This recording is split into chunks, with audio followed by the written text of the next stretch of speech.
Diário Mágico, ano 3, 2023. Querido diário, acho que estou começando a entender tudo melhor.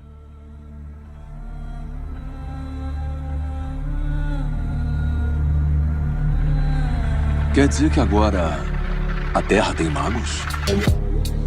Há magos? O que é real? Que mistérios estão além do alcance dos seus sentidos? Na raiz da existência, mente e matéria se encontram. Pensamentos moldam a realidade. Diário Mágico.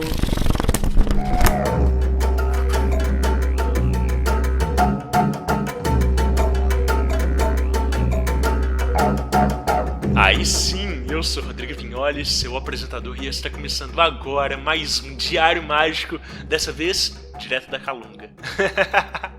Antes da gente ir para o episódio de fato, vamos falar sobre o que essas páginas abertas reservam para a gente. Então, agora, no dia 3 de fevereiro, às 8 horas da noite, é uma sexta-feira, a gente vai ter a nossa live do Páginas Abertas, número 20. A gente vai falar sobre a função da oração, o poder do verbo, ordenando o mundo através das palavras. E aí, a gente não vai falar só de preces, não. A gente vai falar de pontos cantados, a gente vai falar de mantras, de decretos, de afirmações. Então, você tem experiências de condução de rituais em que a gente tem aqueles diálogos ou monólogos longos e super elaborados, ou então você tem experiência de às vezes fazer uma prece de limpeza ou de exorcismo e de ter uma grande reviravolta, um grande desenvolvimento. É esse tipo de experiências que a gente quer escutar ou ler.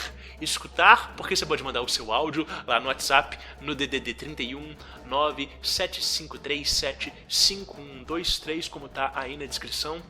Ou então, a gente pode te ler também. Você pode mandar um e-mail pra gente lá no contato@diariomagico.com.br. Será muito bem-vindo toda e qualquer tipo de experiências. Quanto mais vivências, quanto mais perspectivas diferentes, mais nos agrada. Então, manda pra gente, a gente aguarda a sua participação.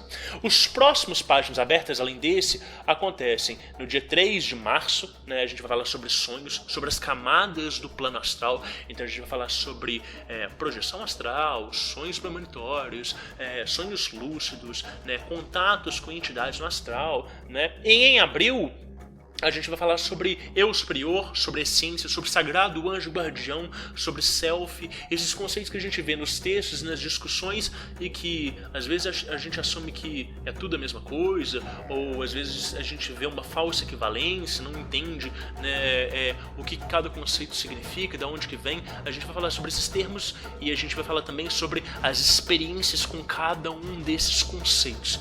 Então, tem histórias sobre os próximos temas, já se adianta, manda pra gente, a gente vai aqui classificando, arquivando, escutando e ordenando tudo.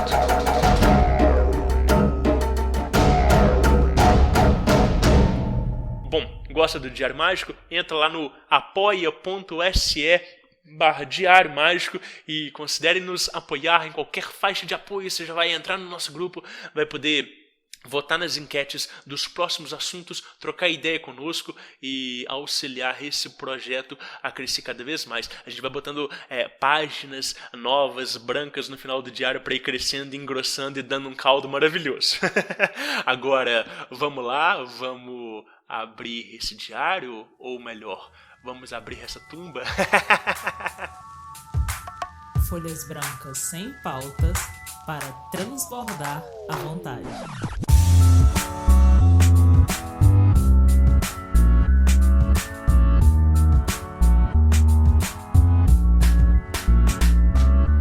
Aí sim! E aí, pessoal, como é que vocês estão? Hoje eu tenho o prazer de receber aqui no Diário Mágico o meu querido amigo Douglas Rainho, lá do podcast Papo na Encruza, do Perdido em Pensamentos, de outros tantos lugares. Douglas, seja muito bem-vindo, cara! Poxa, é um prazer estar aqui com você, Rodrigo. Muito obrigado mesmo pelo convite. Maravilhoso. Eu falei assim, deve ser muito legal de ouvir as histórias que o Douglas tem pra contar. Ele já contou um monte de coisa lá no Papo na Encruza, mas eu acho que esses entrecruzamentos, né, de mídia, de podcast, é sempre muito válido, é sempre muito legal.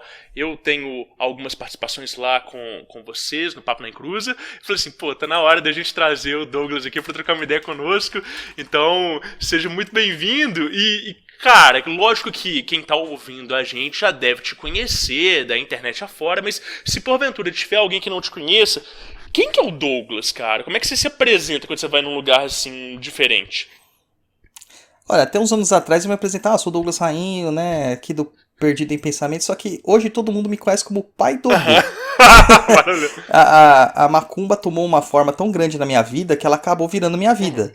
E então eu me apresento como um dirigente de um templo de Umbanda e o dirigente de um templo de Quimbanda, né? Eu sou o Douglas Rainho, apresentador do podcast Papo na Encruza, sou médium a minha vida toda, pelo que eu tenho noção, e sou hoje pai de santo de uma casa de Umbanda chamada Tenda Espírita de Umbanda Chão de Jorge, aqui em São Paulo. E também conhecido como Zilauapanzo, Quimbanda Zilauapanzo na Quimbanda Nagô, e sou o sacerdote do templo de Quimbanda Cova de Tiriri. Legal. Tamo aí. Que legal, maravilhoso. Eu vou começar então te perguntando como é que é essa trajetória, né, dentro da espiritualidade. A gente estava conversando aqui mais cedo no material extra e você me falou, né, que você teve uma vivência em um terreiro, que você já, né, passou ali com a sua mãe e tudo. Como é que é isso, assim? A religião tá na sua vida desde sempre, Douglas? Como é que é isso, cara? Cara, eu até brinco com a minha mãe que minha mãe me vendeu pros caboclos no terreiro, né? Porque é muito curiosa a minha trajetória. Eu sou o segundo filho da minha mãe, né? Minha mãe teve a minha primeira irmã, a Renata, e muito jovem, ela tinha 18 para 19 anos, casou muito cedo com o meu pai. E ela teve essa bebezinha e essa bebezinha veio a falecer num acidente horrível que acabou também acometendo o pai dela, o avô dela e os padrinhos dela, né? Então, de um dia pra noite, ela perdeu metade da família dela que ela tinha. E, poxa, pra qualquer pessoa nessa situação, isso é um choque maravilhosamente destrutivo, né? Quando a gente fala assim em questão de religião, porque você vê também a recuperação. E ela perdeu o chão, perdeu todas as existências que ela poderia imaginar que ela poderia ter na vida. Vontade de viver mesmo, de ficar reclusa, de praguejar tudo que era espiritual e afins. Minha mãe, ela era católica, apesar que a minha família, ela tem uma ligação de espiritualidade muito forte por causa da irmã mais velha da minha mãe, né, a minha tia Regina, que é a minha grande inspiração espiritual, que vivencia na macumbaria desde os 14 anos. Uau. Muito naquela contramão, tá ligado? Família extremamente católica, ela ia nos terreiros, ia nas macumbas, fugia de casa pra frequentar macumba. Década de 60, década de 70? Década de 60 pra 70, né? Minha tia nasceu em 57, né? Então no finalzinho da década de 60 pro começo da década de 70. Tá. E foi uma coisa assim muito louca, né? Porque todo mundo praguejava, bruxa, feiticeira, isso aqui, inclusive minha mãe, né? Inclusive minha mãe, só macumbeira e tal. É curioso que elas são muito amigas, né? Hoje, né? Mas elas se pegavam.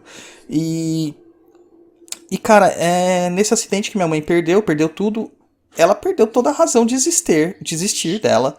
E ela foi procurar realmente algo que pelo menos lhe desse vontade de viver novamente. Não achou nada. E aí minha tia falou assim, olha, o último lugar que eu posso te levar é no terreiro que eu trabalho. Minha mãe nunca tinha pisado lá. Nunca. E aí foram lá tal, e quando a minha mãe chegou, o caboclo da casa chamou ela, sem saber quem ela era, chamou ela tal, pediu pra ela se aproximar e falou, filha, eu estava esperando você aqui hoje, porque hoje a gente tem que te explicar algumas coisas do que aconteceu com toda a sua família. E nisso, cara, ela voltou a ter uma vontade de viver. Tem algumas questões assim que são muito curiosas, porque assim, meu avô e a minha irmã estavam pagando uma promessa em Aparecida, né, na cidade de Aparecida. Muito devotos de Aparecida, né? de Nossa Senhora Aparecida. E esse acidente aconteceu na volta, que o padrinho deles que dirigia, ele teve um mal súbito e bateu o carro. E a bebezinha tinha 7 meses de idade, né? Então, morte instantânea. E minha mãe praguejou muito Nossa Senhora. E o nome da casa que ela foi era Templo de Umbanda Mamãe Oxum, Casa de Caridade Nossa Senhora Aparecida. E tem uma imagem gigante de Nossa Senhora na frente da casa, sabe? Então é como se tivesse tudo escrito. Foi muito louco. Mas minha mãe tentando engravidar e não conseguia muito pela ansiedade também, né? E quando ela desencanou, um dia o mesmo caboclo chegou nela e falou assim: filha, você tem um presente aí na sua barriga. Você tá prenha e tal, e o menino vai nascer com saúde. E já disse até o meu sexo na época e tal. Pô, eu nasci em 80, então isso aí, né, nasci em junho de 80, então isso foi em 79, quando ela começou a ter a gravidez. E, poxa, cara, não tinha ultrassom naquela época. Sim. Né, não existia, né? Então, como que ela... Pô, ela nem fazia ideia que ela tava grávida. E lá estava eu. E quando eu nasci, logo com poucos meses de idade, né? A minha mãe falou, não, tenho que batizar ele aqui, tem que batizar. Ela começou a frequentar o terreiro, começou a viver no terreiro. E tenho que batizar. E é curioso que lá no nosso terreiro, eu falo nosso porque é meu e sempre vai ser para a eternidade, o caboclo que batizava lá, o caboclo-chefe da casa, era o caboclo Ventania. Mas o fundador da casa, o caboclo maior, né, aquele que é o mentor espiritual de todos, o chefão mesmo, era o caboclo Pai Dito. E ele pouco vinha em terra. Mas minha mãe chamou tanto esse caboclo, que o caboclo baixou, chamou ela, me pegou no colo, me batizou, subiu, baixou o outro caboclo e deu continuidade no resto dos batismos. Porque na Umbanda o batismo é coletivo, né? Tem várias crianças que se batizam junto. E é engraçado que ele falou assim, filha, você não pediu? Vim aqui e vai batizar o menino. E foi aí que eu falei, porque minha mãe, nesse momento, ela assinou um pacto com o caboclo Pai Dito, falando que eu trabalharia lá, né? Que eu teria minha vivência espiritual naquele local. E daí, cara, foi assim, né? Ela falava que eu conversava com as paredes, que eu falava com o ar, que eu brincava com o ar. Ela ficava muito preocupada por questões de problemas mentais, né? Alguma questão assim. Falava que até o dia que ela chegou no meu quarto, eu tinha por volta de uns 6, 7 meses assim, e ela começou a ver objetos voando no quarto. Uau! E ela falou assim, gente, não é possível, né? Isso é muito louco. E aí chamou minha tia, tal, na época, minha tia já era a mãe pequena da casa lá, eles olharam, tal, e falaram assim, realmente tem uma energia espiritual aqui. E aí, a energia espiritual que tava era a própria criança, né, o Erê, que não é esse nome que a gente usa, mas pra todo mundo entender, baixou lá o IBG da minha tia, baixou nela e falou, sou eu, vocês se esqueceram de mim por causa que esse moleque nasceu, né? E tem aquela coisa assim, né? Que ele ficava me perturbando, ao mesmo tempo que ele ficava brincando comigo, né? Então, daí pra frente, cara, eu começava a ouvir vozes. Conforme eu fui crescendo, minha mãe falou que eu relatava amigos invisíveis. Quando eu tenho noção, né, de lembrança de memória mesmo, já na fase de pré-adolescência, para adolescência, eu lembro de ouvir muita gente me chamando, ouvia muitas vozes em todos os lugares, e etc. Até que minha tia chegou pra mim e falou assim, olha, já isso que você tem não é um problema médico. Minha mãe já tinha me levado em todos os especialistas que você pode imaginar. Isso é mediunidade. Então você tem que entender o que está acontecendo com você, porque você vai ter que cuidar disso uma hora ou outra. E beleza. E aí a primeira vez que ela me deu um livro dos espíritos. Eu tinha 11 anos, Rodrigo. 11 anos, cara. Que doido. E o livro dos espíritos, eu lembro que é aquele que é escrito, tradução do J. Herculano Pires, que é uma tradução horrível e difícil. Sim.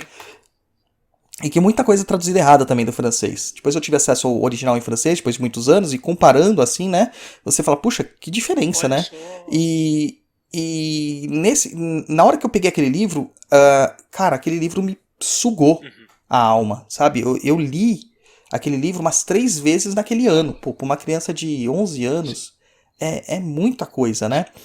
E daí não parei mais, daí eu comecei a ler tudo que eu podia, porque a gente quase não tinha material de Umbanda, né? Você quase não tinha. Tinha alguma coisa do Mata e Silva, você tinha alguma coisa do Lourenço Braga, do Emanuel Zespo, mas eram poucas coisas, né?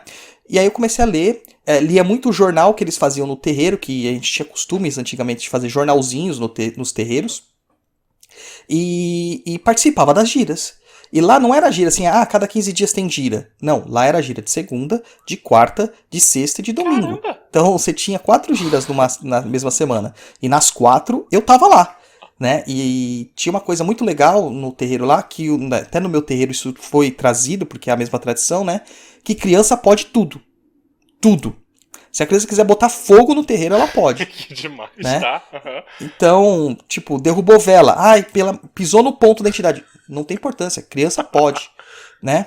E eu andava no meio das pernas dos caboclos, dos pretos velhos. Os Exu me pegava, me virava do avesso, me segurando pelas pernas, sabe? Que legal. E, cara, deve ter sido era muito legal essa infância no meio dessa religiosidade pulsante. Era muito legal, cara. Era muito legal. E, tipo assim, a casa tinha 200 pessoas, sabe? Tinha uns 60 médiums. Era muita entidade em terra. E os médiums se revezavam. Era muito legal, cara. Era muito legal. E eu acabei vivenciando tudo isso. Eu fui puxado pra isso. Daí fui estudar espiritismo, frequentei as sessões espíritas, fui estudar um pouco do que tinha de Umbanda na época, que era Umbanda do Rivas Neto e do Mata e Silva, né? Fui estudar questões de bruxaria tradicional, bruxaria natural, feitiçarias que a gente tinha acesso, né? Eu lembro que meu pai, cara, meu pai não tinha uma religião, mas meu pai era um cara assim muito eclético, né? Ele não teve educação formal, mas era um cara que lia muito. E eu lembro que ele chegou pra mim quando eu tinha 14 anos, me deu o livro de São Cipriano, né? Caraca. Da capa preta. Eu falei, mas pai, lá na escola falou que esse livro é maldito. Ele falou, maldito é não ler. Nossa, caramba. Quem lê e se informa se liberta. Uau. E meu pai era chucro, pra falar a palavra certa, né? Era muito chucro. Mas ele falou isso aí, eu falei assim, cara, eu acho que não foi meu pai que me entregou isso aqui, não. Né? Pô, 14, 15 anos recebendo um livro desse, que é um livro que hoje nós, magistas, olhamos esse livro, a gente acha água com açúcar, mas para uma criança ou um adolescente, é um livro impactante. Claro. Né? Fala muito sobre maldade lá, né? Não, ainda mais na década de 90, né, no início de 2000, Isso. que a gente não tinha essa proliferação de livros de esoterismo e autoajuda e ocultismo de fácil acesso, né? Era uma coisa que ela era simbólica, né, Douglas? Sim, e era aquela coisa, era maldito, né? Tinha até a questão, se você não lê o livro do começo ao fim, você enlouquece, você morre. E meu pai chegou a ser chamado na escola porque eu tinha levado o livro na mochila, porque eu lia na hora dos intervalos, né? Eu sou muito ávido por leitura. E ele chegou e ele falou assim, que ruim que tem meu filho se informar de uma coisa que ele se interessa, não tem nada de errado nisso, né? Ele sempre me defendeu muito nessas questões. E, cara, daí foi pra só de ladeira abaixo, porque você começa a ouvir vozes, as vozes começam a falar com você, daí quando você, tipo, tem um surto, então fala aí alguma coisa se você é de verdade. Aí a voz te responde com inteligência, daí começam as materializações, e aí você começa a falar, opa, pera, tem alguma coisa acontecendo. Mas eu lutei muito pra entrar, de fato mesmo, pra viver a Umbanda como sacerdote, né? Eu lutei muito dentro do meu processo mediúnico. Porque tinha uma resistência a isso, tipo? Tinha, cara, assim... Como eu falei, não tinha material de estudo, né? Eu sempre fui um cara muito intelectualizado. Então eu achava que a Umbanda, até então, era uma coisa muito inexplicável. Né? Apesar de adorar tudo aquilo que estava acontecendo, da magia acontecendo ali nos meus olhos, porque eu já vi umas coisas muito loucas pra te falar no terreiro. Mas eu queria informação, eu queria livro, eu queria tipo, aula, né? E não tinha isso no terreiro, a não ser a própria vivência de terreiro. Então onde que eu achei isso? No espiritismo. Só que o espiritismo é extremamente preconceituoso, com várias questões. E acaba que você, dentro disso, você também se torna preconceituoso com outras práticas religiosas que não têm uma cultura intelectual. Então eu refutei muito isso, mas sempre ia lá pedir. Não perdia uma gira, tava lá em toda a gira, né? Ia pro centro espírita de manhã e à tarde eu tava lá, ou à noite eu tava no terreiro. Era assim.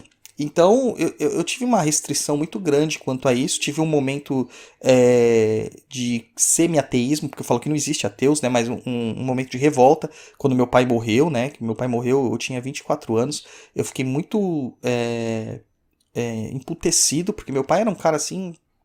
fantástico pra todo mundo que o ajudava, que ele ajudava, né? Ele ajudou muita gente e coisas que a gente só descobriu depois que ele faleceu. Nossa.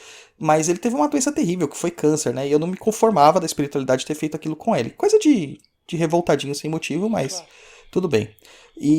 Então eu falei, não vou fazer mais nada, até que, num momento, a espiritualidade me puxou de volta.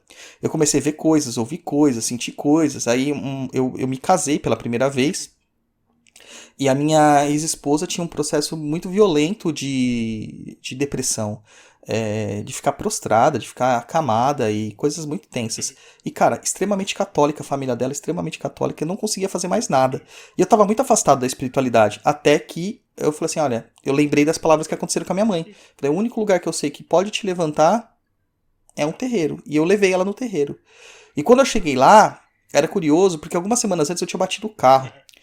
E eu tava pra trocar de carro, mas eu tinha batido o carro. E eu fiquei muito emputecido, porque aconteceu assim de uma forma muito... Eu tava parado, cara, e bateram em mim. Nossa. Né? Eu falei assim, mano, que situação tal. Eu falei assim, eu tenho que me proteger de alguma coisa, de alguma forma. E alguma coisa na minha cabeça, essas vozes da minha cabeça, na época falou assim, ó, pega e pede pra fazer um cruzamento de uma guia de Oxalá e põe no seu carro. Eu falei, tá bom.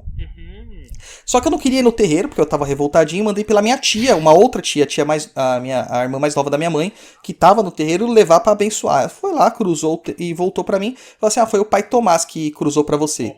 E nesse dia que eu voltei pro terreiro com a minha ex-esposa, que lá era tudo na ficha, né, chamava aleatoriamente, né, pro número de senha.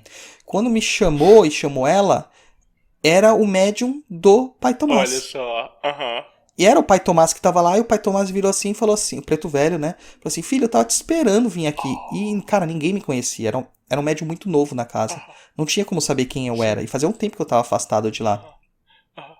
Eu cruzei a guia pra você, espero que esteja te protegendo.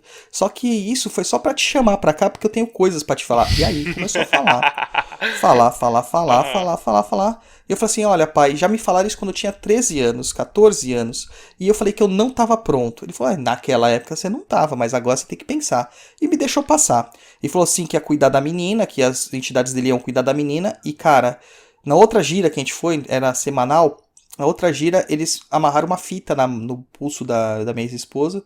E foi o caboclo dele, o caboclo Sete Matas. E ele falou assim que essa fita cair, você nunca mais vai precisar de remédio. Mas você continua tomando remédio por enquanto. Eu falei assim, legal, né? Mandando não tomar remédio, né? Fiquei puto com isso. E ele virou e falou assim, e pra você eu vou te dar um presente. Daí eu falei assim, beleza, presente, ótimo, quem não quer presente? E falou assim, tá dado. Ele não fez nada, Rodrigo, nada. Daí ele falou assim, agora você vai sentir o que você nunca sentiu, vai ouvir o que você nunca ouviu e vai ver o que você nunca viu. A gente se vê semana que vem. E foi embora, cara, subiu, o caboclo subiu. Largou o médium e eu com cara de paçoca lá na frente um do outro, tá ligado? E beleza, meu Deus, aquela semana, cara, foi a pior semana da minha vida. Eu via vulto, espírito, sofredor, Exu, caboclo, os preto velho andando pela rua, ouvia vozes de todo lado, perturbante, sabe? Eu não conseguia dormir. As pessoas viam em mim no farol, assim, me vender alguma coisa, eu chorava, cara, porque eu falava, não é possível que a pessoa tá tendo que se colocar numa situação dessa, não é possível, que sociedade injusta. Mano, eu chorava de ter que parar o carro várias vezes que eu tava dirigindo no acostamento ou nos recursos pra poder chorar porque eu não conseguia voltar a mim, sabe? Aí eu fui lá correndo, né, na outra semana, virei pra ele e falei, você tem que resolver. Ele só bateu assim no meu ágina, né, e falou assim, agora parou, né? Ele falou, isso é pra você ver o que vai acontecer com você se você não cuidar dessa sua mediunidade. Daí eu falei assim, cara, porra. rasgou o véu. Nossa, mano, descortinou completamente, cara. Né? Foi uma bomba atômica na minha mediunidade ali. E aí ele falou assim, você tá convidado a estar aqui dentro, você tem 3 dias pra decidir se você quer estar aqui dentro. Eu falei, nem precisa de 3 dias. Deu prazo. Eu falei, deu prazo. Eu falei, nem precisa de 3 dias, tô aqui já. E aí eu comecei a minha vivência no terreiro. E foi muito engraçado que lá no nosso terreiro, nessa casa, lá é muito rígido, né? Uma casa de caboclo, é muito rígido. Então, você entra pro terreiro sempre como Cambone, que é o assistente das entidades. E você vai ficar nesse local muito tempo. Até que você comece os processos de desenvolvimento, sentir as energias. Até você incorporar de fato numa gira de atendimento, demora. Comigo é engraçado que foi assim, eu lembro que em 6 meses eu atendia, eu fiquei de Cambone de uma entidade médica lá, né, da linha de cura, e era o Dr. Kamura, que ele se chamava, era um indiano, com esse nome. Ele virou assim pra mim e falou assim, meu cavalo vai ter que se ausentar pra fazer um procedimento cirúrgico e ele vai ficar longe durante 1 mês. Mas você não vai mais ser meu Cambone. E eu falei assim, nossa, mas tá me dispensando por quê? Ele falou assim, porque quando eu voltar você vai ser médium de toco, que é o médium de atendimento, né? Eu falei assim, imagina, Dr. Kamura, demora meses, anos, às vezes, pra gente ir pro toco, né? Eu posso até incorporar, mas eu vou estar aqui disponível pro senhor e tal. Ele falou assim, não vai, filho. E na outra gira, depois que o médium foi lá fazer o procedimento cirúrgico que ele precisava fazer, eu lembro de todo mundo tá olhando pro Congá e, de repente, um silêncio quando o pai da casa chegou, o pai Francisco da Guiné, que é o preto velho chefe da casa, chegou lá e um silêncio, assim, mortal. E meu pescoço com uma vontade de virar pra olhar pra ele, uma vontade de virar, olhar pra ele, e meio que sendo tomado assim, olhando pra ele, e ele tava com o dedinho assim me chamando, sabe, com o indicador e com o dedo médio assim, puxando assim, me chamando pra ir lá. Eu lembro que eu sentei assim, na frente, ajoelhei, né, na frente dele, ele colocou uma rosa branca na minha mão, e falou assim, deixa o caboclo vir. Nessa hora o caboclo veio, de um jeito, bateu no peito, deu o nome, riscou o ponto, confirmou a linhagem, e o preto velho falou assim, põe ele no toco e começa a atender. A mãe da casa virou assim e falou assim, que lá eram irmãos, né? 2 irmãos que comandavam a casa. Ela desincorporada falou assim, não, mas meu pai, a gente tem que não sei o que. Ele falou assim, não, já tá tudo confirmado. Põe no toco e começa a atender. Cara, eu era um médium muito mais consciente do que eu sou hoje, naquela época. Sim. E a insegurança. Nossa, sim. De você pular todas as etapas que existiam pra pular. E começar nisso. E aí foi uma que ele falou. Você tá atrasado, você não tá adiantado. Olha só. Não acho que isso é adiantamento, isso é atraso. Sim. Né? Sim. E o primeiro cara que eu peguei era um namorado de uma menina que tava trabalhando lá, que era ateu. E ela tinha ido lá só pra agradar ela. Cara. Tá ligado? E meu caboclo, cara, ele é uma coisa muito engraçada, né? Ele é muito, assim, nada abala ele. Sim. Nada abala. Ele fica muito sereno, né? Sim. Apesar de ser um caboclo de Ogum. Ele é muito sereno. E eu lembro que o cara falou assim, ele falou... Isso eu lembro muito bem da conversa. Tudo bem, filho? Como você tá? Não sei o que, coisa desse sentido. E ele falou assim, eu tô bem. Mas o que te traz aqui nessa casa de Oxum hoje? E ele falou assim, mas quem me traz? O senhor que tem que saber o que me traz aqui. Caraca. E aí ele falou mais algumas perguntas que ele foi retrucado. Ele falou assim, se é assim que você quer que a gente faça, assim a gente vai fazer. E ele começou a contar coisas da infância desse cara muito perturbadoras. Sim. E ele começou a chorar. Um homem, cara, tinha quase 2 metros de altura, barbudão, jaqueta de couro, tipo bad boy clássico, né? E começou a chorar, que ele pediu pra sentar pra chorar. Uhum. E ele não parava de chorar. Tanto que isso aí virou até uma brincadeira na casa, que o vigia, que era o porteiro lá, ele falava assim que o rompe-mato ele batia nas pessoas, porque todo mundo que saía do toco dele saia chorando. Pede pra sentar, né? E aí... E ele falou coisas assim que ele falou assim, mas só eu sabia disso. É coisa que me machuca até hoje. E ele, né, ficou evidenciado certos traumas que ele tinha, abusos que ele sofreu, coisas que ele sofreu. E que mais ninguém sabe. O cara virou, tipo... ele virou crente do dia pra noite, né? Virou de ateu pra crente de um dia pra noite. Legal. Literalmente. Que legal. Né? E daí começou esse meu desenvolvimento. Em 6 meses eu tinha sido confirmado na casa. De fato, passado pelo ritual de confirmação. Eu e mais um médium só que estava lá há muitos anos que foi confirmado. Tinha médium lá de 27 anos que não tinha sido confirmado. Mais 1 ano e meio dessa data eu fui feito pai pequeno da casa. Né? E no retorno de 7 anos, quando bateu mesmo 7 anos que eu estava lá, eu fui elevado ao cargo de pai de santo, pilar da casa. Que legal. Né? Que legal. E lutei pra sair de lá, pra caramba. Por quê? E por que você teve que sair de lá? O que aconteceu na vida pra fazer essa mudança? Então, quando você se torna pilar, você mantém o local. Mas a minha espiritualidade, ela falava assim, o seu espaço não é aqui. O seu espaço é para criar um outro espaço. E o próprio dirigente da casa falava isso, as entidades dele, né? O dirigente em si não queria, porque ele gostava muito de mim. E ele achava, eu acredito que ele achava que eu ia tocar aquela casa, né, na ausência deles. Porque a família, os filhos deles não queria. E ele ficou, assim, muito tempo reticente em me soltar nesse sentido. E eu também reticente, porque eu não queria essa responsabilidade.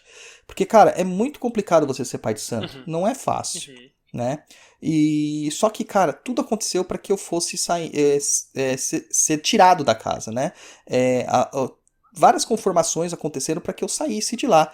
Até o dia que o preto velho dele chegou, o mesmo que tinha feito eu incorporar a primeira vez, e falou assim: filho, seu lugar não está mais aqui. Você tem uma missão para servir, para criar outras pessoas. E aqui você vai estar limitado às restrições desta casa. E seu caboclo não tem esses limites. Então você procure um local que você precisa fazer. Eu ainda, depois dessa conversa, demorei 1 ano pra decidir que eu ia fazer. De quando eu fui feito pilar até assumir mesmo a função, foram 4 anos, cara. Nossa.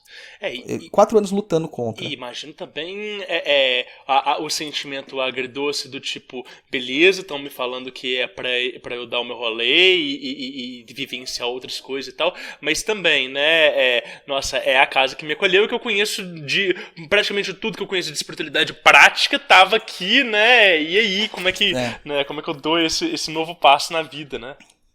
Era a minha família, de verdade. Eu cresci lá, poxa, né? Então era a minha vida toda lá.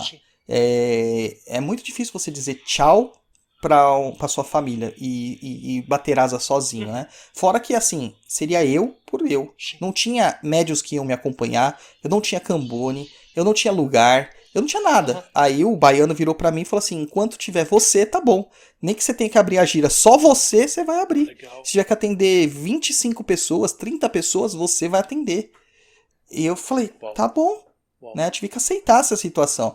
E foi quando eu comecei a tocar essa vida espiritual, aí procurando um lugar pra fazer e tal. E as coisas, eu falei assim: meu pai, eu não tenho dinheiro, eu não tenho espaço, eu não tenho nada, só tenho um podcast.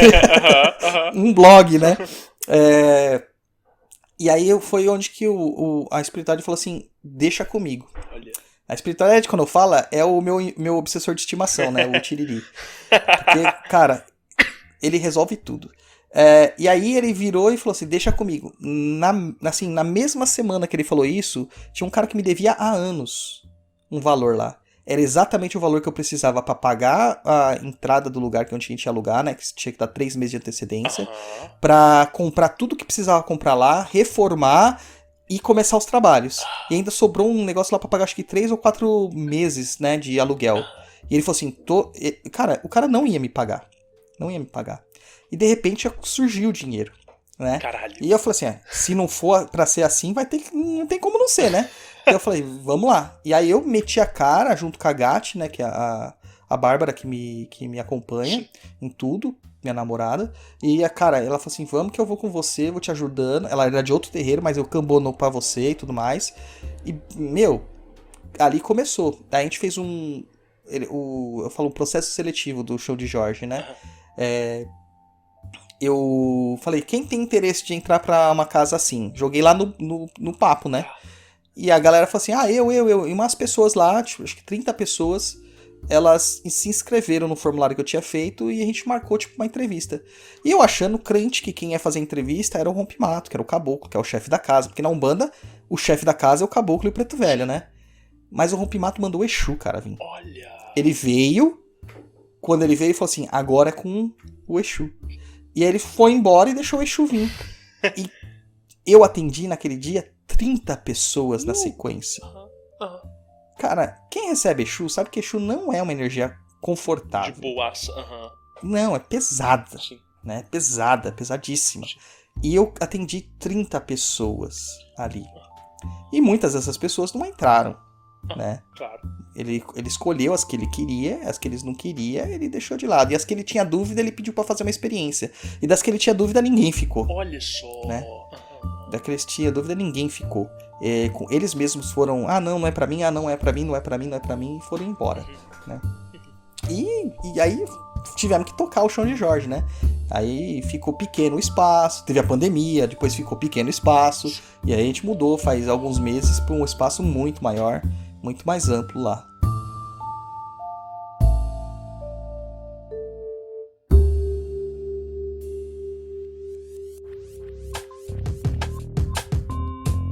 Através do Diário Mágico, o futuro degusta o passado.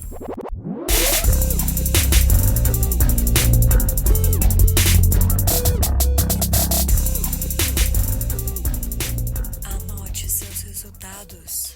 E, Douglas, essa coisa de fazer uma diferenciação mais explícita entre Umbanda e Quimbanda, onde que veio isso aí? Porque na Casa de Caridade, qual que era o nome? Nossa Senhora Aparecida. Nossa Senhora Aparecida. A Umbanda, ela era dependente a Quimbanda era dependente da Umbanda lá, né? Como é que houve essa diferenciação aí dentro do seu caminho? Então, o meu padrinho, que é o fundador da casa lá, né? Chama de padrinho o cara que fundou a casa. Ele tinha a vivência dele de Quimbanda. É uma Quimbanda própria dele, que eles chamavam de Quimbanda Congo, que não é a Quimbanda Congo que a gente vê por aí, encontrando. Então ele tinha as iniciações dele e tal, só que ele não passou isso pra nenhum dos filhos dele. Então morreu com ele essa vivência. E na Umbanda da nossa casa lá, as giras de esquerda, que a gente chamava de gira grande, elas eram todas fechadas. Só entrava convidados. Porque o trabalho era muito pesado. Muito pesado. Exu não é paz e amor, Exu não é essa coisa bonita que as pessoas tentam pregar. É uma energia muito densa. Exu é maravilhoso. Eu amo Exu, sabe? Vitalidade, sexualidade, sensualidade, energia de vida, caminhos, prosperidade, tudo isso. Mas a gente tem que entender que tem o lado do Exu, que é o lado obscuro, né? Que é o lado escuro mesmo, que é o lado tenso. Não dá pra você colocar Exu como um anjo da guarda, ele não é. Não tem como ser, é coisa totalmente distinta. E lá as giras eram muito fechadas. Só que o meu Exu, ele aparecia nas giras de direita. E aparecia e causava um auê. Porque quando ele aparecia, era pra, tipo, gente ir embora do terreiro. Né? E as pessoas confundiam ele com o Preto Velho, porque o Tiriri, ele chega muito quieto, ele chegava, né, muito quieto, e ele sentava que nem um Preto Velho, só fumando o charuto dele ali, porque lá não podia beber, fumando o charuto dele de branco, não usava paramento, não usava nada, e dava as consultas lá. Mas, cara, é um Exu, fala palavrão, faz maldade, quebra as coisas, derruba as pessoas. Ele derrubou um cara no meio do terreiro, entendeu? Assim, coisa louca de fazer. Do cara começar a mistificar lá, ele pegou a vela, pediu pro Cambone escrever o nome do cara na vela, quebrou a vela no meio, o cara caiu no chão, entendeu? Coisa assim, nesse estilo, assim, sabe? Pro cara passar vergonha. Tanto que esse cara, no final da gira, ele pediu pra ir embora da casa. Não tô me sentindo bem aqui. Não tô me sentindo muito bem aqui, não é um lugar tão legal. Então, lá tinha essa separação, assim, muito clássica, mas sempre o Exu tava sob julgo do caboclo. Quando eu abri o Chão de Jorge, ainda era assim, né? Então a gente definiu os chefes da tronqueira, o seu Tranca-Rua das Almas e a Pombogira Rainha das Sete Cruzilhadas. Isso foi uma definição que o Rompe-Mato trouxe. O Tranca-Rua das Almas é um Exu que trabalha comigo. Eu incorporo o Tranca-Rua das Almas. Né? Então foi mas o Rompe-Mato, que é o caboclo-chefe da casa, ele decidiu que seria assim, esses dois. E o Tiriri é o meu caboclo de consulta. O meu Exu de consulta. De frente, é o frenteiro. E ainda assim a gente continuou lá durante um tempo. Chegou num processo, porque assim, vamos falar a verdade. O Douglas Rainho, do Papo da Encruza, né, ele tem muitos inimigos. Tem muita gente que me odeia, cara, porque o trabalho que a gente faz é um trabalho de desmistificação, de elucidação e de independência. Né? Então eu tenho problemas com pais de santo, tenho problemas com gente de internet que se acha pai de santo, tenho problemas com influencers, né? Tem problemas com amigos, entre aspas, né? Então você tem todas essas questões. Isso faz parte da vivência mágica, não tem jeito. Né? E chegou um momento que eu tava deitado na minha cama, de boa, peguei no sono e de repente eu acordei. E aí bati assim na Gati e falei assim: Gati, vou me iniciar na Quimbanda. Ela, o quê? Tipo, da onde você tirou isso? Você tava dormindo? Eu falei, então, o Rompe-Mato acabou de me falar aqui em sonhos que é pra eu me iniciar na Quimbanda. Daí ele falou assim, não, Douglas, você deve ter sonhado com isso. Daí veio a voz do Rompe-Mato, que eu sou clareaudiente, né? Você não sonhou. Era eu falando com você. Né? Você tava num transe. Eu falei assim, tá bom. E é pra eu me iniciar na Quimbanda? É pra você se iniciar na Quimbanda. Por quê? Ele falou assim, porque você precisa de defesas que a Umbanda não vai te dar. Sim, muito bom. Aí foi onde que eu falei assim, vou ter que ressignificar meus paradigmas. Né? Porque a gente tá vivo, a gente tem que mudar de opinião. Só o único otário é aquele que não muda de opinião. Sim. E falei, tá bom. E aí comecei a procurar gente. E ele falou assim, a partir de agora, o seu Exu vai estar livre. Ele vai tocar o espaço dele, o jeito dele e tudo mais. Que legal. Mas ele ainda vai trabalhar na Umbanda, mas dessa forma ele não é mais dependente de mim, eu não tenho mais nada a ver. Então ele que arque com as consequências daquilo que ele plantar. Eu falei, tá bom. Nossa, né? tá. Massa. Sem problemas. E procurei muito Tata de Quimbanda, cara, e não sentia firmeza. Sim. Até que eu achei lá o Tata Kamoshinzila, né? Que também tem todas as polêmicas envolvendo ele. Mas pra mim ele sempre foi um cara muito, muito, muito legal. Sempre foi muito solícito. E eu perguntei pro Tiriri, é com essa pessoa que você quer se iniciar? Porque quando você se inicia na Quimbanda, Rodrigo, não é você que se inicia. É seu Exu. Claro. Você é só o veículo. Sim. Né? Sim. E ele falou assim, Eu falei, tá bom. Fechou. E aí a gente foi. Marquei uma consulta, fizemos a consulta, aquele medo, aquele cagaço, né? Depois de anos de macumba, de no oráculo sair que aqueles Exus que me acompanhava não eram meus Exus, né? Daí eu falei assim, porque você tem que fazer toda a confirmação de novo, né? Que eu não tinha caminhos e coisas, porque você tem que ver se tem caminhos. Na Quimbanda você não fala assim, quero virar quimbandeiro. Não é assim. Sim. Entendeu? Essa Quimbanda que fala, quero virar quimbandeiro e você vira, cara, tem alguma coisa estranha. Né? Tem alguma coisa estranha. Sim. Entendeu? A gente chama isso de banda de casa. Porque a Quimbanda te escolhe. Eu vejo que hoje eu fui escolhido pra isso. E foi engraçado que no jogo, né, confirmou todas as minhas entidades. Inclusive uma delas que era muito polêmica, né? Que é a Maria Padilha da Praia. Que não é uma entidade comum de ouvir o nome por aí. E isso só acontece na Quimbanda, cara. Porque existe um domínio, um reino das águas que tem o povo da praia, né? Entendi. É muito louco essas coisas, cara. Porque na Umbanda esse povo de esquerda não apareceria. Não, eles não aparecem. Na nossa casa lá, ela veio uma vez só, assim, pra me dar um descarrego e foi embora. Ela não se sentia à vontade pelo tipo de trabalho que ela faz. Entendi. Né? Que é um trabalho... Ela é uma bruxona, feiticeirona, assim, sabe? As poucas vezes que ela vem, homem incorpora Pombogira, tá? É muito interessante até. As poucas vezes que ela veio pra derrubar. Né? Ela veio pra derrubar as pessoas, assim. Ela não tem muita paciência, sabe? E é muito engraçado, é muito legal, cara. Quando a gente pensa dentro do ponto de vista da entidade e não das linhas, a gente está pensando dentro de um ponto de vista muito mais energético, né? Assim, não é só filosófico e paradigmático, né? Mas é tipo assim, às vezes o terreno que está estabelecido dentro de uma gíria específica não deixa a entidade à vontade para ela trabalhar, porque aquilo dali não cabe dentro da configuração energética que ela opera, não é isso? Exatamente. Tanto que eu percebi isso como? O Tiriri é um ponto riscado. Tá. Quando ele foi pra Quimbanda, ele alterou o ponto dele. Legal. Não que o núcleo do ponto é o mesmo. É os mesmos desenhos, a mesma formação. Agora, os objetos que orbitavam em torno do ponto, os símbolos, ele tirou. E eu questionei ele, né? Porque a gente tem que fazer o ferro para assentamento. Eu falei, por que você tirou? E ele falou assim, essas estrelas representam os seus chefes de direita a quais eu era subordinado. Essas chaves representam a minha limitação de trabalho. E essa cuia representa o processo no qual o seu caboclo mandava eu trabalhar. E eu falei assim, tá. E você tirou tudo isso por quê? Porque ele falou, porque agora eu sou livre. Agora eu não devo nada pra ninguém. Maravilhoso. E aí assim, foi expansivo o negócio. Foi expansivo. E assim, é uma coisa muito louca, porque assim, essa entidade, a Maria Padilha mesmo, a Maria Padilha da Praia, quando eu tava fazendo o assentamento dela, só tava eu e o Tata fazendo o assentamento, uma coisa muito restrita, né? Muito particular. E nesse momento, o celular dele começou a tocar. Só que a gente não atendeu, né? Porque a gente tava ali muito focado, fazendo o assentamento. Depois que eu tava terminando o assentamento, que aí ele foi pegar lá pra ver se era alguma mensagem da esposa dele, alguma coisa assim. E aí ele viu e falou assim, não, era o Tata dele. Olha. Que era de outra cidade, não tava sabendo que tava fazendo iniciação, nem nada do tipo.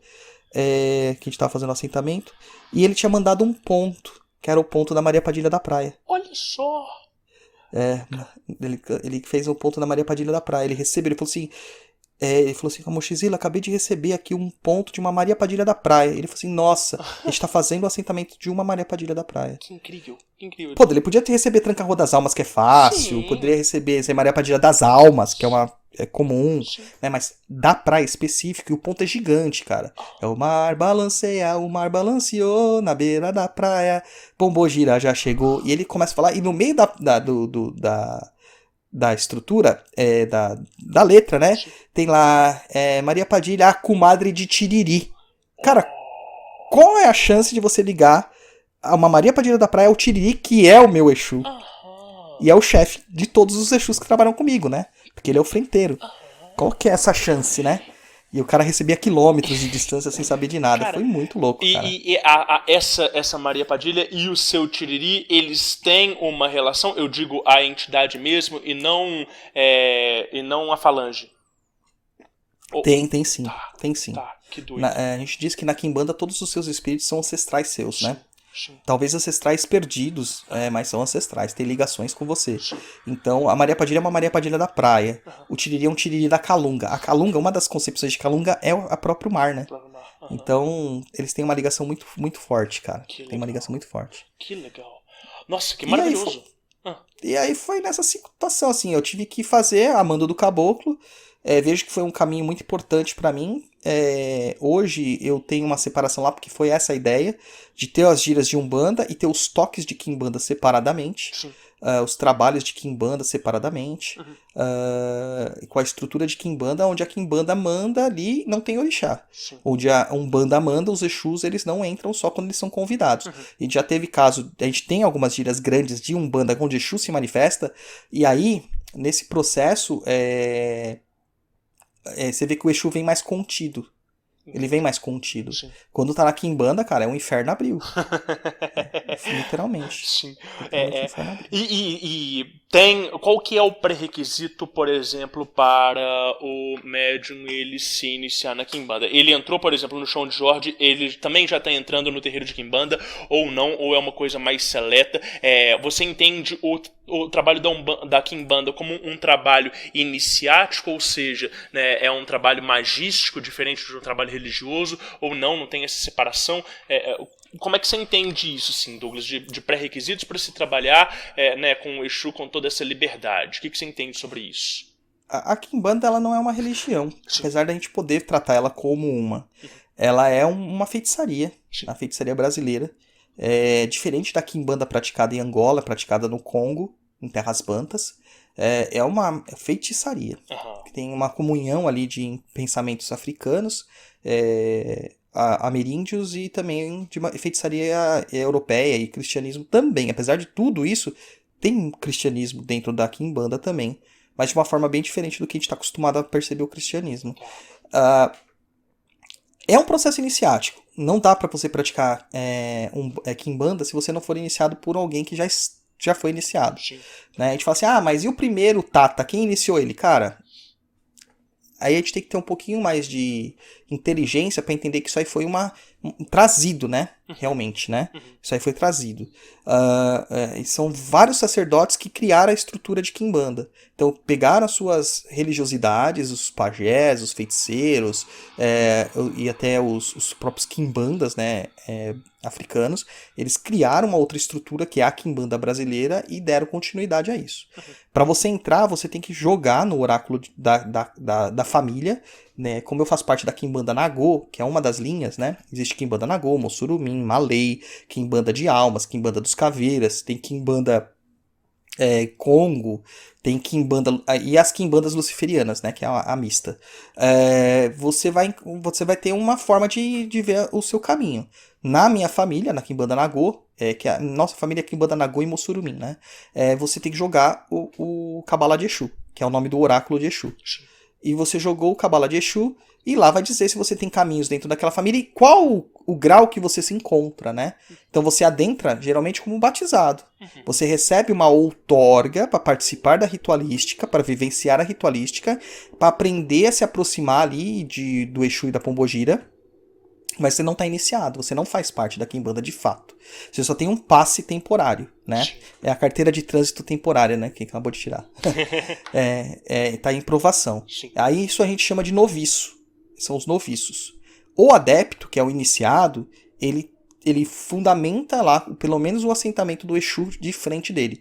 Na quimbanda que eu faço parte, você tem uma estrutura de 3 na cabeça, né? Os 2 frenteiros, Exu e Pombogira, e um de fundos, que pode ser um Exu ou uma Pombogira, que é a sua trindade, né? Dentro desse processo, o frenteiro, o Exu frenteiro ou a Pombogira frenteira, um deles vai decidir quem é o chefe. No meu caso, foi o Tiriri. Tem outros que são diferentes, né? Da Gatti, por exemplo, é a Padilha das Almas, Maria Padilha das Almas. Que legal. E aí você joga, você vai ser iniciado e você vai fundamentar seu primeiro assentamento, sem receber faca de sacrifício, sem receber a sua faca de obrigação, né? Sem receber a outorga de oráculo, nem nada. Eu, pela história que eu tinha, o oráculo me jogou já na última parte, antes de ser Tata, que é a do sacerdócio, com todas as outorgas, com todas as facas, com todos os assentamentos, com o oráculo e com atendimento, que eu posso prestar pelas pessoas, né? Um quimbanda, ele acha, eu sou um puta feiticeiro, ele pode fazer feitiçaria pra ele, mas ele não pode atender ninguém enquanto ele não for sacerdote, né? E aí a gente caminha pro processo de maestria, aí não tem como você chegar a ser Tata direto, você tem que passar por um processo de aproximação do seu Exu, de refinamento com essa espiritualidade e tudo mais, porque o barato é louco, muda muito a sua relação com o Exu. Não na manifestação do Exu em si, mas na proximidade que o Exu tem de você. Eu sempre falei que era meu obsessor de estimação, o Tiriri, mas hoje eu sinto ele praticamente 24 horas por dia. A gente tá ligado, é um pacto que você faz, né? Você tá ligado definitivamente com isso. E o processo de feitiçaria que ocorre lá, ele depende muito dessa ligação. Depende muito dessa ligação. E na minha casa acontece diferente, né? Na minha casa eu tenho alguns filhos que foram iniciados, tenho alguns filhos que são batizados, mas a maior parte eles são, eu chamo de probacionistas. Boa. Que são os caras que estão vendo se merecem até ser batizados. Então eles são trabalhadores braçais, eles vão lá pra acender charuto e pegar cachaça. É pra isso que serve, pra anotar recado. Na minha casa é separado, quimbanda e umbanda. Nos toques de quimbanda, só quem é pelo menos batizado na quimbanda que pode dar atendimento. Mas isso é uma regra da cova de Tiriri, não é uma regra da quimbanda. Porque a quimbanda é um trabalho muito individual. Então como que se dá um processo de quimbanda? Você vem com uma reclamação pra mim, uma urgência, como a gente acontece na umbanda também, nas consultas. Eu jogo pra você... A gente vê o que tem que fazer, a gente faz a feitiçaria e pronto, é isso. O Exu nem aparece incorporado muitas vezes. Sim. Nem aparece. Que legal. Douglas, uma outra pergunta que me aparece aqui. A gente falou sobre a energia de Exu e que é uma energia que ela é densa, né? Ela não é assim exatamente confortável. A partir do momento que você tem essa entidade, por mais que seja uma entidade chefe, junto a você 24 horas por dia, o que muda isso dentro da sua frequência de vibração? Cara, muda muito. Por exemplo, hoje, tem pessoas que olham pra mim e falam assim, nossa, você tá com uma cara de Tiriri hoje. Sabe, porque você realmente entra em contato com aquela força no cru dela, sabe? No núcleo dela. Sim. E vocês têm uma ligação de almas. Então é como se as duas almas estivessem em contato eterno. Sim. Então parte do que é meu passa pro Tiriri, parte do que é do Tiriri passa pra mim. Entendeu? Até no trabalho mesmo que a gente faz, que na nossa quimbanda tem o trabalho com demônios, né? Sim. Tem toda essa concepção. Quando você faz um trabalho com o demônio faz parte da sua psique, da sua alma, da sua essência. Claro. Então você vai manifestar aquelas coisas do demônio também no seu dia geral. Eu fico muito sossegado quanto a isso, porque o Tiriri é muito responsável. Mas a quimbanda, geralmente, a gente sempre fala que quimbanda é pra homens, não homem físico, mas pra pessoas adultas, né? Não tem como você ser infantilizado e achar assim, sou bad boy, postar foto de faca, né, ou com o bicho cortado e falar, isso é quimbanda. Não é. A quimbanda é um culto de homens. É um culto onde você tem que ser adulto, porque só adulto porta a faca. E a gente vê que há um amadurecimento muito grande das partes daquelas pessoas que realmente fazem esse contato com seus Exus. Eu tenho 2 batizados, né, que na quimbanda você vê que até a relação dos Exus dele mudou. Eles se tornaram mais responsáveis e não estão iniciados. Agora eu tenho um caso específico lá de uma pessoa que se iniciou, que ele mudou da água pro vinho. Olha só. Ele mudou da água pro vinho. Ele virou uma pessoa extremamente mais responsável, extremamente mais séria, comprometida com o trabalho dele em todos os aspectos, não só o espiritual, mas o material também. Então você vê que traz um caminho que muitas vezes a Umbanda, por ser muito aquele acolhimento, né, não traz. Né? Eu relaciono com os caminhos da Cabala mesmo. A Quimbanda é o caminho da severidade. Pode crer, faz todo sentido. Severidade. Faz todo sentido. E Douglas, mas eu digo o seguinte, essa frequência vibracional, ela às vezes não é um impedimento para lidar com energias mais sutis. Não é, cara. Não é. Sabe por quê? Porque a gente tem tecnologias, né, dentro da Quimbanda para justamente fazer isso. Por que um Exu de Umbanda maltrata às vezes tanto o médico, né? Exu de verdade, gente. Sim. Tenha certeza. Eu vou falar um negócio que vai ser polêmico. Legal. Desculpa você perder seguidores. Imagina. 90% dos Exus que aparecem por aí incorporados nas Umbandas não são Exus. Não são Exus. Tá? E das pessoas que incorporam Exu de verdade, dos 10% que sobrou ali, 2 ou 3% tem de verdade capacidade de passar tudo que o Exu precisa passar. Sim. Então eles estão muito contidos, eles são muito presos pelas entidades de direita. Mas a gente tem tecnologias. Por que a entidade de direita aprende? Porque o Exu não come direito na Umbanda. Então ele vai precisar comer da onde? Do médium. Do burro. O Tranca-Ruas ele sempre fala que o sangue mais gostoso, mais doce que tem é o sangue de burro. Mas não é sangue do bicho, é sangue da gente, do médium. Né? Tanto que nos primeiros cortes que eu fiz pra ele, eu sempre dava uma talhada no dedo e sempre caía uma gotinha no assentamento, cara. Sim. Era impressionante, cara. Era sem querer, né? Sabe, batia. E eu cortava, eu corto pra 4, né, assentamentos feitos. Eu cortava pros 4 e só o dele que me acontecia isso, cara. Só o dele que me acontecia isso. Ele é muito sacana. Então, o Exu vai se alimentar do burro. Né? Tem gente que fala assim, vou fazer um padê pra Exu de 1 ano, só 1 ano, uma vez por ano. Cara, é pouco. Uma vez cada mês, é pouco. Na Quimbanda, Exu come egé, come sangue, todo mês, às vezes com uma frequência de 2, 3 meses. O Tiriri praticamente toda semana. Né? Depende muito da resistência do Exu. Mas a gente tem tecnologias. Porque você falando assim, fala assim, nossa, é tudo muito denso. O assentamento é o ponto focal do Exu. Você deu um corpo pro Exu. Um corpo material. Então, o Exu, ele vai ter toda a nutrição dele a partir do assentamento dele. Então, ele não vai se alimentar do médium. Então, o médium, ele vai se alimentar junto com o Exu, e não o Exu vai se alimentar do médium. E quando vai ocorrer o processo de incorporação de um espírito de direita, por exemplo, você está tão mais liberto e o espírito de direita não tem mais preocupação de ficar contendo o Exu, que até a incorporação melhora. A minha incorporação já era muito boa, mas melhorou assim 300%, cara. É de praxe, né? Fazer um cortezinho na mão ali. Faca corta, né? Mas só acontecia com ele, cara. Esse negócio só acontecia com ele. Quando você tá trabalhando ali dentro da Quimbanda, você tem as suas tecnologias. Então você vai ter seu assentamento. O assentamento é o corpo vivo do Exu, é um corpo material.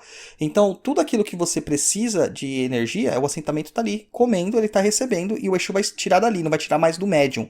E quando tem a incorporação da direita, por exemplo, os espíritos, eles acabam não tendo mais que se preocupar com o Exu, ou que aquele Exu estava consumindo ele. Sim. Então o que ele faz? Ele simplesmente se liberta. A minha incorporação de direita, que já era boa, melhorou demais. Sim. Também com a iniciação na Quimbanda. E dos meus filhos de santo que se iniciaram, o mesmo.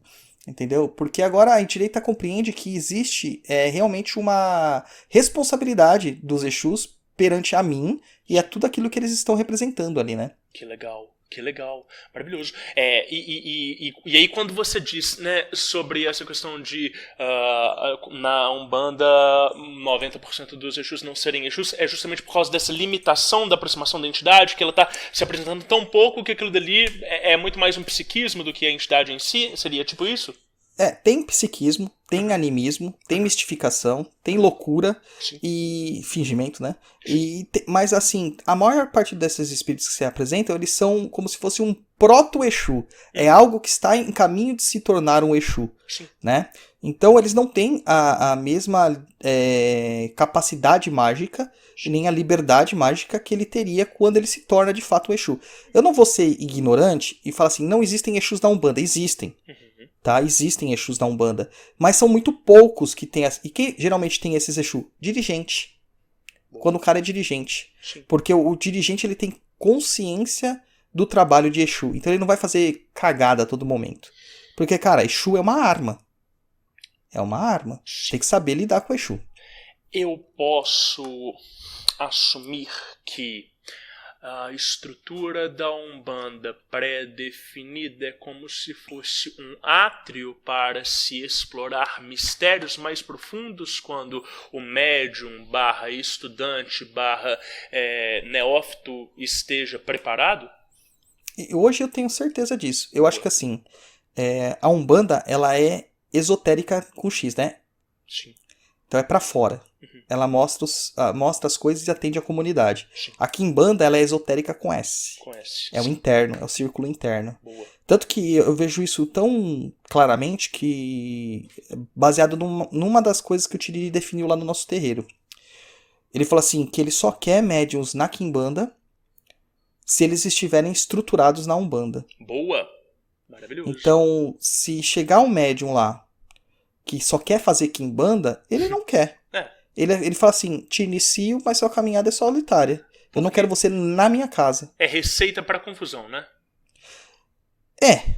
Essa é a palavra certa. Dentro do meu entendimento, né? Dentro dos meus preconceitos, eu entendo assim. Não sei se é bem isso. Cara, é que você tem que ter uma maturidade pra lidar com o Exu. Porque o Exu é um abismo. Sim. Né?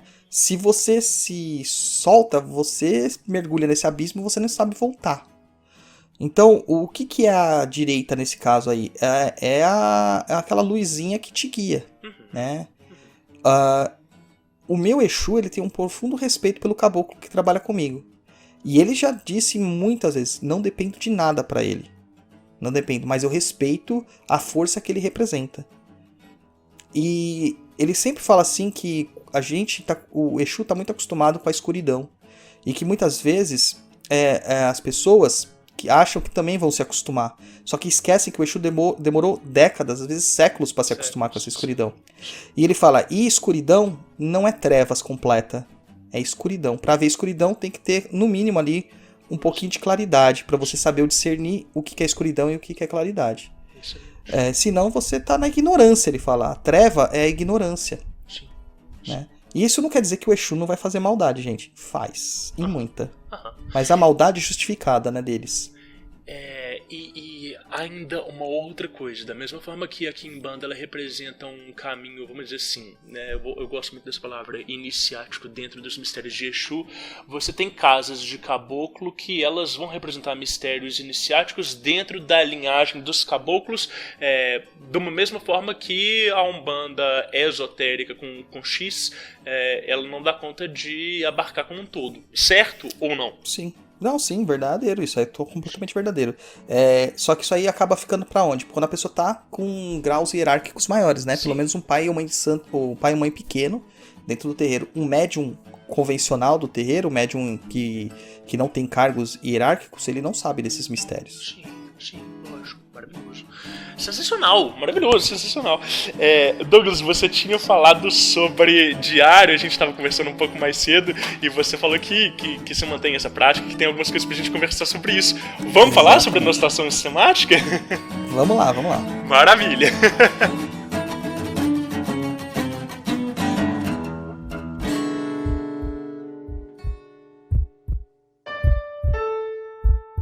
Não importa o que dizem a você, palavras e ideias podem mudar o mundo.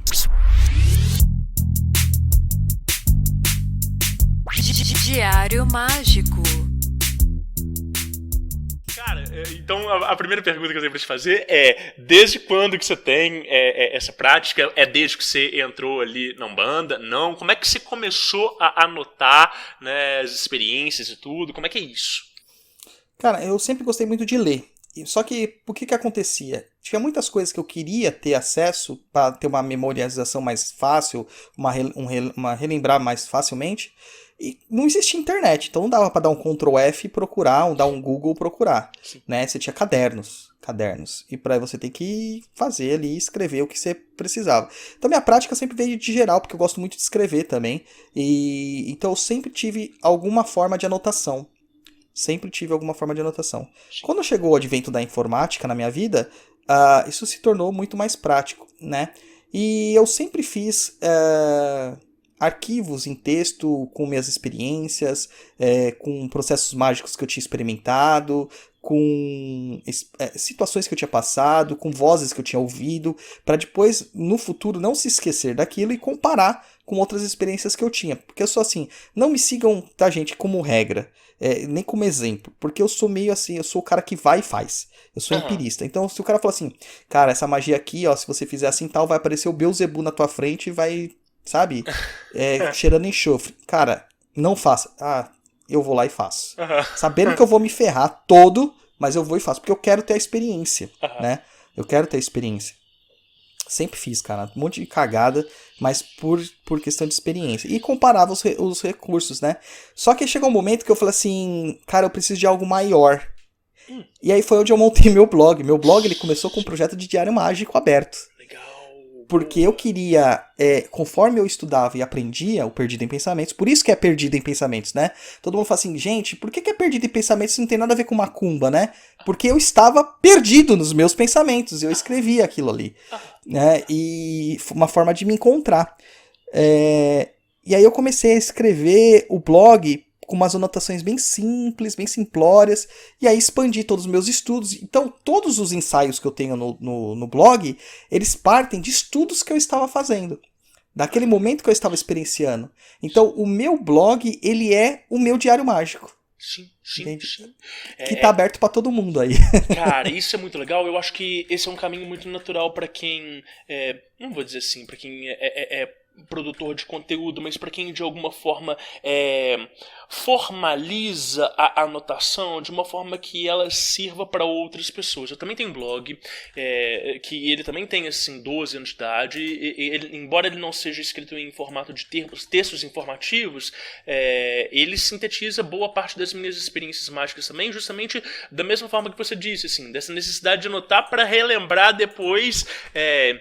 E é uma coisa que eu tenho costume sempre de falar para as pessoas, olha, você passou por uma experiência muito incrível, anota porque a sua memória vai distrair, então você vai querer relembrar de uma coisa que depois você vai esquecer e aquilo dali vai... são verdadeiros tesouros, né, essa lembrança das coisas tal como elas aconteceram, da minha experiência, saca? Então isso é muito legal. E Douglas, e aí você começou a anotar já direto no digital, sempre foi no blog, ou você tem também cadernos, né, escreve com caneta ou com lápis? O que é a sua preferência? O que é o mais comum pra você? Cara, eu tenho vários cadernos, né? A minha irmã, todo lugar que ela vai, ela me compra um caderno novo. Ela gosta muito de viajar, ela me compra um caderno novo do lugar. Então eu tenho vários diários, assim, que eu anoto experiências segmentadas. Então tem um que eu anoto feitiçaria convencional, tem outro que eu anoto muito feitiçaria de quimbanda, tem outros que eu anoto meus destaques, meus pensamentos, alguma coisa assim, pensamentos que os guias me passaram e tal. E depois eu sistematizo isso, eu acabo trazendo de uma forma que eu consiga criar um texto em cima desses ensinamentos e acabo publicando muito no blog, né? Da última vez que eu vi, acho que tinha mais de 900 publicações. Dessas 900, uns 700 são texto que eu coloquei lá no blog, né? Mas os vídeos que eu publicava também são originários dessa forma de escrita, né? Então, cara, eu tenho caderno pra todo lado aqui, pra todo lado. E eu gosto de escrever. O meu único problema é que eu sou péssimo pra desenhar. Então, meus diários mágicos nunca tem nenhum tipo de desenho, né? No máximo um ponto riscado que eu recebi, olhe lá. Legal, olhe lá. Legal. E algum desses diários você já teve alguma coisa do tipo... confeccionar eles e fazer algum tipo de consagração, ou não, isso nunca foi necessário?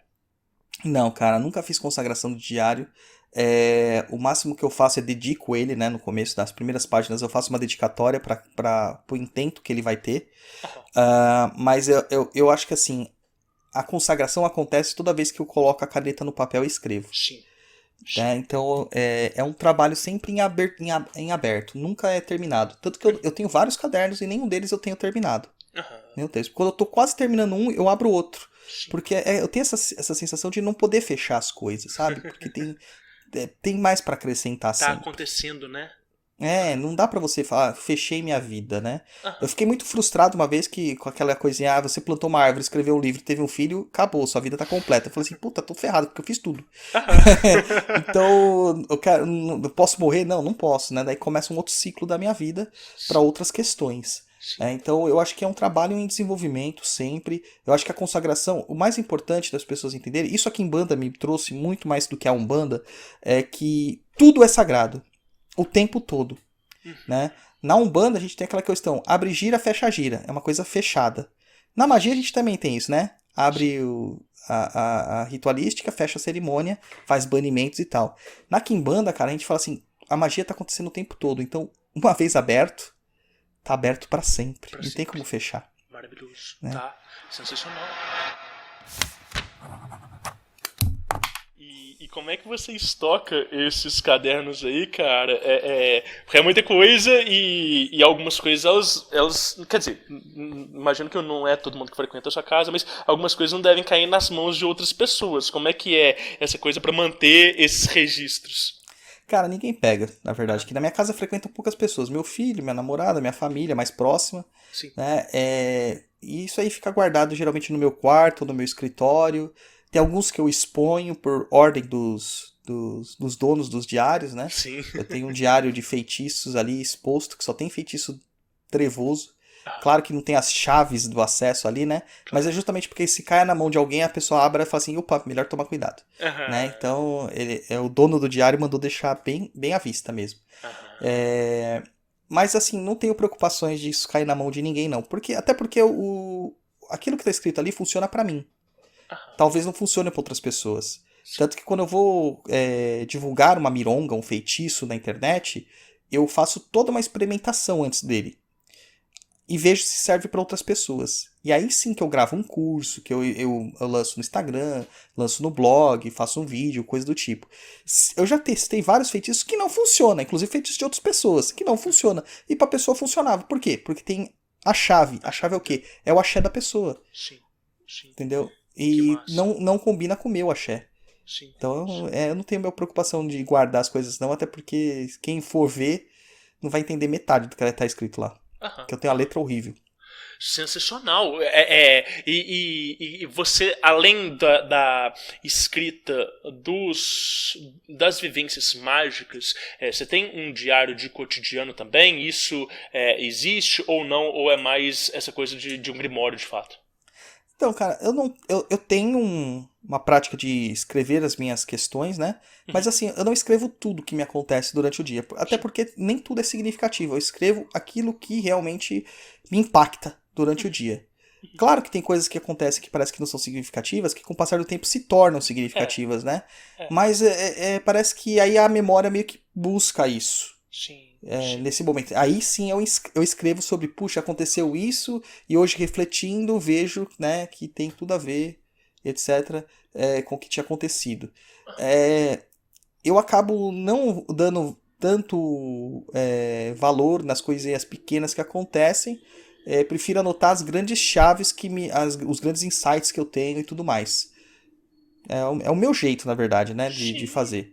Tem gente, a minha irmã, por exemplo, não tem nada a ver com o diário mágico, mas a minha irmã, eu acho que isso é uma coisa da família, ela tem diário desde quando ela tem, acho que 14 anos, 13, 14 anos, ela tem até hoje.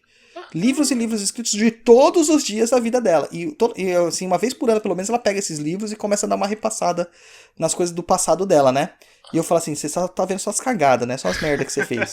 Porque só serve pra isso, né? Pra ver as merdas que a gente fez. Sim. Porque as coisas boas ficam na nossa cabeça, você não consegue esquecer. Sim. Cara, mas que legal, que legal. Eu acho muito incrível esse hábito dessa anotação constante, porque a gente também vai tendo perspectiva das nossas vivências, né? Das várias pessoas que nós fomos, né? E que nós somos e que nós vamos nos tornar, né? Isso é muito legal. Isso eu vejo muito nos textos do meu blog. Porque eu repasso muitos. Eu tô agora num projeto novo, né? Que eu tô colocando lá, gravando alguns textos em áudio. Porque eu viajo muito, por causa que parte do meu terreiro é no interior e parte aqui em São Paulo, né? Então eu acabo indo muito pro interior tal pra fazer as fundamentações lá. E eu percebi uma coisa no caminho. Quase ninguém tem mais tempo de ler. Quase ninguém tem mais tempo de ler. E aí eu falei assim, vou transformar isso em áudio, as escritas do blog em áudio. Sim. E comecei a narrar algumas coisas que eu escrevi. E nesse processo de narração, eu percebi que tinha algumas coisas que precisavam ser readequadas à minha nova realidade também e à leitura atual que eu tenho das coisas.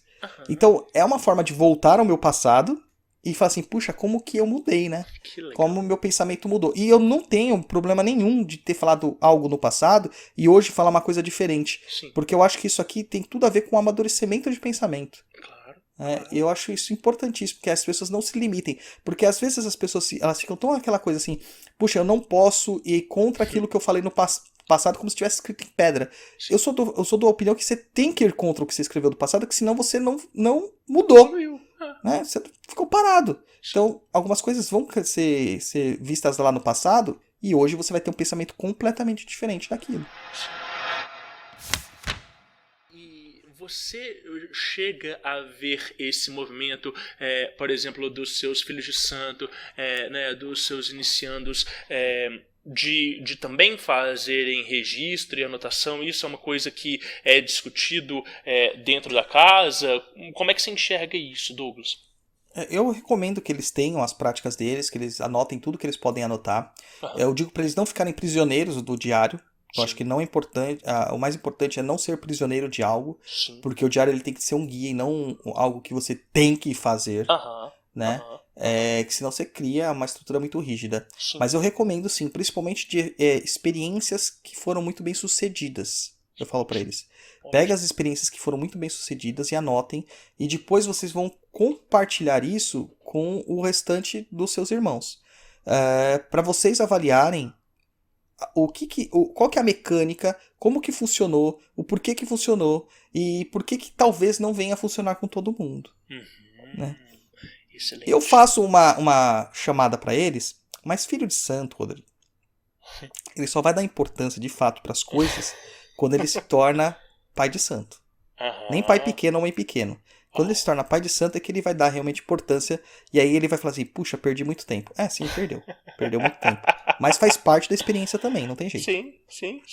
E às vezes o tempo que você perdeu você consegue recuperar se você tiver feito boas anotações, tiver prestado atenção em algumas falas, tiver, né, ali atento, né, por mais que você não consiga assimilar aquilo que está sendo dito naquele momento especificamente, às vezes você consegue voltar atrás na experiência e assimilar as coisas em um tempo, né, eu penso muito nisso, assim, o tempo ele não é linear, então às vezes uma coisa que você está vivendo distraidamente, ela pode servir muito no futuro, mesmo que você não tenha ali, né, naquele momento dado toda a atenção que você devia e tudo, né? Acho que faz sentido isso. Eu falo muito para as pessoas assim, falo assim, hoje tem o WhatsApp, gente, cria um grupo com você mesmo e vai mandando áudio no grupo. Isso. A gente, assim, macumbeiro recebe muito ponto cantado, né? Eu recebo muito mais riscado do que cantado, né? Sim. Mas a gente recebe muita intuição. E onde que a gente recebe essa intuição? No banheiro, na hora do banho, na hora que você tá dirigindo. Poxa, uns lugares muito incômodos, mas não é que na hora, aquele momento, sua cabeça tá livre. Não tem nada te impedindo. O celular não tá te enchendo o saco, não tem gente te chamando, você não tá sobre uma frequência ali de equipamentos eletrônicos o tempo todo na sua cabeça, você tá focado numa coisa só. E acaba vindo, né, muita coisa pra vocês. Aí meus filhos de santo lá, por exemplo, a gente recebe muito ponto cantado. E, cara, é os pontos cantados, assim, meio raizão, sabe? Que fala da história da entidade, da excepção da entidade. É muito legal, cara, é muito legal. E eu falo assim, grava, não dá pra escrever? Grava. Aí depois quando você chegar em casa, quando você tiver um tempo, nem se aprisiona, mas quando você tiver um tempo, transcreve aqueles pontos, transcreve aqueles pensamentos que vocês tiveram, que é importante. Eu já recebi ponto, cara, e eu tentava cantarolar e fiquei cantarolando até chegar em casa, quando eu pus pra escrever, sumiu da cabeça. Sumiu. Então, gravar é bom. Mas essa coisa, né, tanto de gravar quanto de registrar e transcrever, eu acho que é uma forma da gente honrar, né, o canal que a gente está fazendo, né, aquela intuição. E que a pessoa que ela por muito tempo ignora e relativiza aquilo dali, aquela voz ela tende a ser banalizada, né, e aí o acesso se torna muito mais difícil. E pelo contrário, quando a pessoa ela tem esse cuidado de escutar e de cuidar daquilo dali, de passar para frente, de, né, cultuar e cultivar essa voz, ela vai se intensificando e vai se refinando e vai se tornando cada vez mais clara e mais explícita, né? Com certeza, com certeza. Você tem que ter esse refinamento, né? E às vezes ouvir as vozes do passado é o caminho. A Quimbanda e a Umbanda são ancestralidades ali sendo vivenciadas o tempo todo. E você também é sua ancestralidade, a gente esquece disso. Sim. Então você do passado representa uma pessoa sua que já morreu. Então é importante você ter esses registros justamente para fazer essa reflexão de quem você era e como você tá hoje. Maravilhoso. Nossa, incrível, maravilhoso. Douglas, dá um conselho para o ouvinte do Diário Mágico que está escutando a gente até aqui. O que você tem para dizer para as pessoas como um todo? Gente, eu acho assim, mais importante é façam. Não se aprisionem, façam, pratiquem, vivenciem. É muito importante ter um trabalho teórico? Sim. Mas se você não colocar isso em prática, isso só vai ser conhecimento acumulado. Vivencie a prática, vivencie a magia, vivencie. Ah, mas se eu fizer errado? Cara, você vai fazer errado. Sim. Já vai na certeza de que vai dar merda. Entendeu? Sim. E é na merda que você vai conseguir se contornar nas situações. E mesmo assim, existe a responsabilidade sobre tudo isso.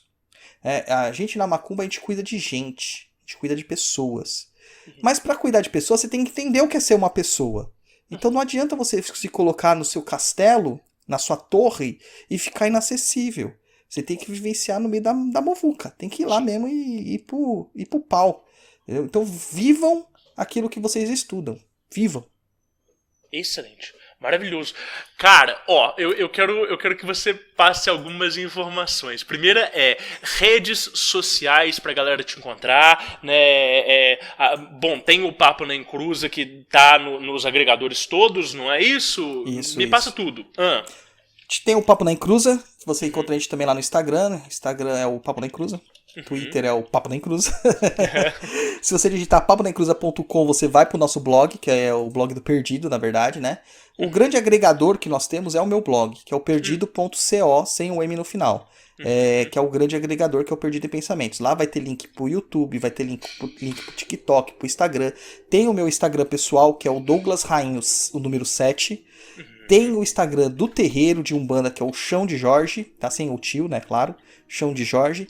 Tem o Instagram da Cova de Tiriri, que é o Templo de Quimbanda, Cova de Tiriri.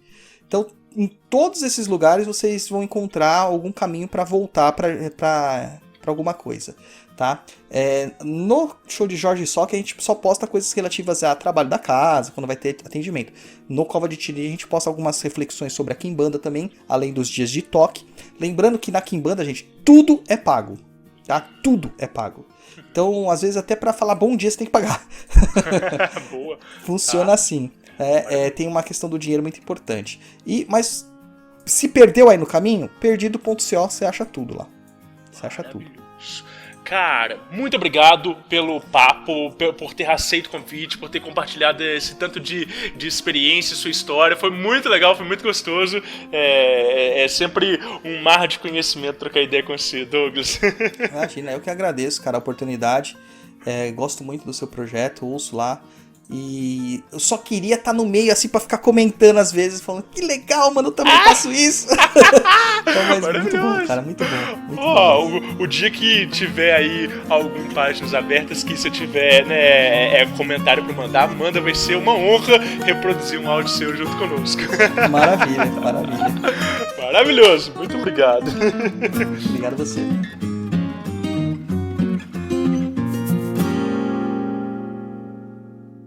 Aí sim, se você ouviu até aqui, eu espero que você tenha gostado, espero que você tenha curtido muito. O Douglas é um cara que tem um conhecimento fora de série e o Papo na Encruza, eu já participei lá em alguns episódios, inclusive recomendo dar uma olhada depois nos episódios deles. O Diário Mágico é esse amálgama de pessoas, de perspectivas, de histórias, de vivências, de narrativas. Eu sou o apresentador e, enquanto editor, a gente tem o Guilherme Neves, lá da Lefou Produções, e como artista de capa, a gente tem a Mariana Maia, lá da @ilustramomo. Você pode conferir o trabalho dos dois, bem como o que eu tenho aprontado no Instagram e em outras redes sociais. Então, continue anotando os seus resultados. Lefou Podcasts.